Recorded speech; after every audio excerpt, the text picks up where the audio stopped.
कई लोगों का मानना है कि याददाश्त कमज़ोर होना बुढ़ापे का एक स्वाभाविक हिस्सा है, लेकिन हमेशा ऐसा नहीं होता।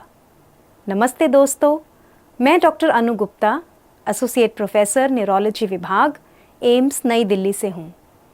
आज हम अल्जाइमर रोग के बारे में बात करेंगे और इससे जुड़ी कुछ गलतफहमियों को दूर करेंगे। अल्जाइमर रोग याददाश्त खोने का सबसे आम कारण है और यह तब होता है जब असामान्य प्रोटीन मस्तिष्क की कोशिकाओं को नुकसान पहुंचाते हैं।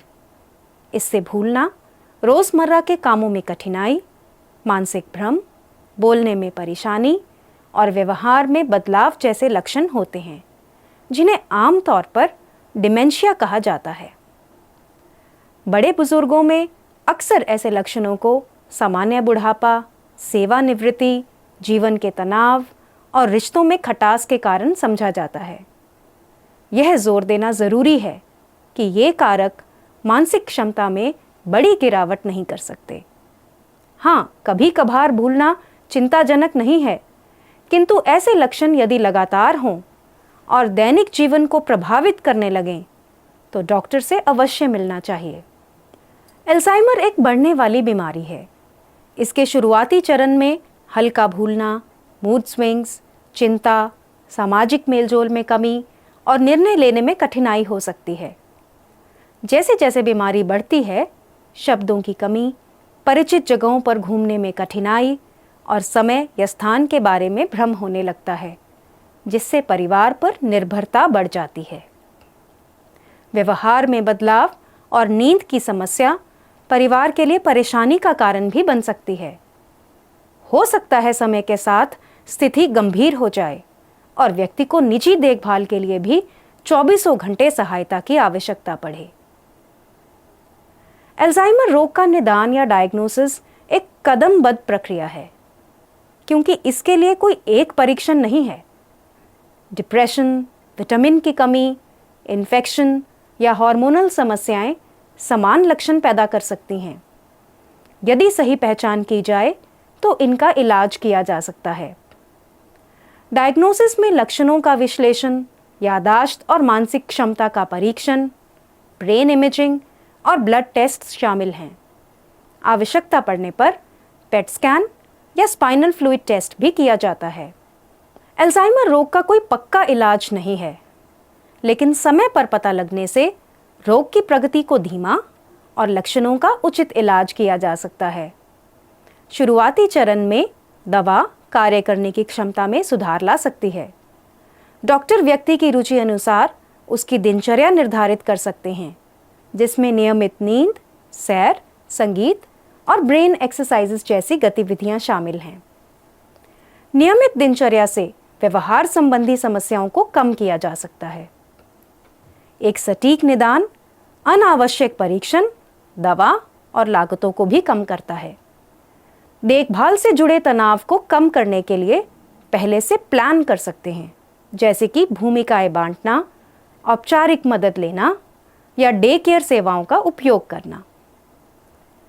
जहां अनुसंधान में प्रगति भविष्य में अल्जाइमर के इलाज की आशा जगाती है, वहीं रोकथाम भी एक महत्वपूर्ण क्षेत्र है।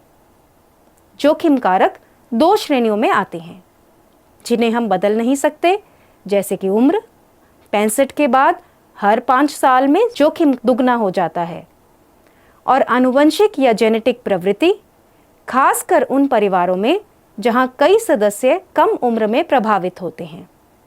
किंतु कई ऐसे कारक भी हैं जिन्हें हम बदल सकते हैं, जैसे कि हाई ब्लड प्रेशर या उच्च रक्तचाप, डायबिटीज़ या मधुमेह, मोटापा, खराब आहार, निष्क्रिय जीवन शैली, धूम्रपान और अत्यधिक शराब का सेवन। इन जोखिम कारकों को संबोधित करके डिमेंशिया के आधे मामलों को रोका जा सकता है। मैं इस बात पर जोर देना चाहूँगी कि मध्य आयु से ही छोटे छोटे जीवन शैली परिवर्तन लंबे समय में अच्छा प्रभाव डाल सकते हैं।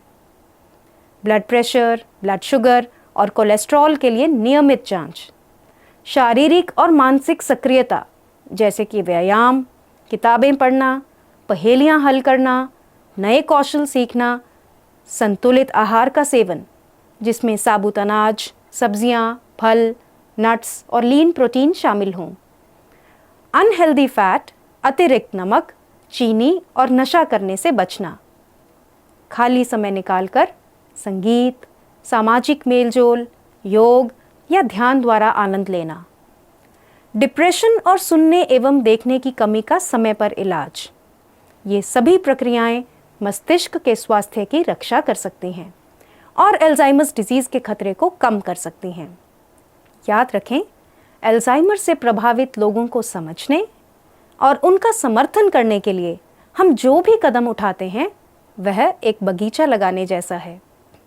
प्रत्येक प्रयास, चाहे वह कितना भी छोटा क्यों ना हो, मानो एक बीज है। सामूहिक समर्पण के साथ ये बीज प्रगति के जीवंत फूलों में खिल सकते हैं। इसलिए आइए हम चाहे छोटे परिवर्तन ही सही, कोशिश ज़रूर करें, क्योंकि छोटे कदम भी बड़ा बदलाव ला सकते हैं। धन्यवाद। नमस्ते।